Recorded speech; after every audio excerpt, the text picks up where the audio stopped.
You must be Rick. Yeah, Owen. Thank you for having us. Yeah, nice to meet you, mate. Well, I hear you're doing some pretty interesting stuff here that relates to homes, and of course that's what we're here to talk about, but you're doing it with a bit of a twist. I was in high-rise construction for about 35 years and a bit stressful, so I thought I'm going to drop it back a scale, back a notch, you know, so I thought, hey, let's get into tiny houses. Tell us a little bit about what defines a tiny house. A tiny house, I work on the principle that it's scaled down big house, so you have all those same characteristics of a normal home. Sure, so you've got all that amenity, you've got all the creature comforts, but on a lesser scale. That's right.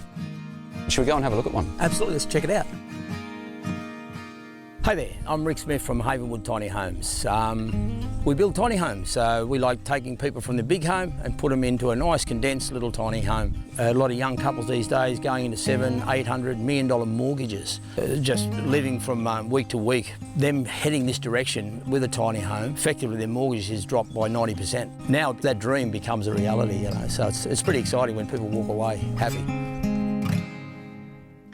Well, this is certainly more than meets the eye from where we were outside. And it's interesting because there is no room for wasted space in a tiny home. What happens when you need to find places for storage, and how do you go about that? Well, with that, I'll give you an example here on our stair. What we've done, we've put drawers, we've put lift-up treads where you get deep storage. And then also another section here, we've allowed an open area to put a microwave in.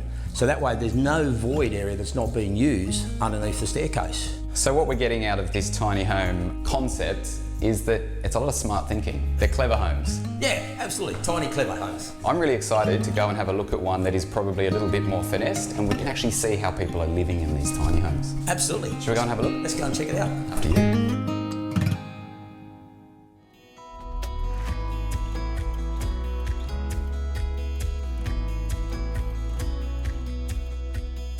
This already, on first impressions, feels like a completely different plan. What's going on in this tiny home? Well, this was a custom tiny home. We've actually customised to suit their needs. The husband and wife have 2 children, so now we've got to incorporate another bedroom and also a home office. I also noticed there's a special feature. Can you tell us a little bit about that? The client, like I mentioned, has 2 younger children. This home will actually be getting set up as the principal place of residence. So this is going to be their main home on their property. And they wanted some sort of pool or something for the kids. And I said, well, hey, why don't we recess a bath into the deck? And it's like, wow, great idea, let's do it. When we're talking about these homes being small, compact and efficient on their use of space, how does that work with things like sewerage, electricity? Our basic model starts by you just to plug in a 15 amp lead, similar to a caravan, just plug the lead in. These clients here have up-spec to go solar.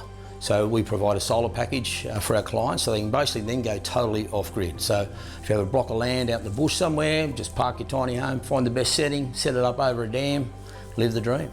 Again, extending that usability, that option of hitting the road, taking your home with you. That's right. Away you go. Like I say to the clients, dreams are free. Press a button, we'll make it happen. Bring that dream to reality. Perfect. Lovely to meet you. Lovely to meet you. What we've learned today is that a tiny home is a clever home, where considerations on scale and size needn't be a compromise on comfort.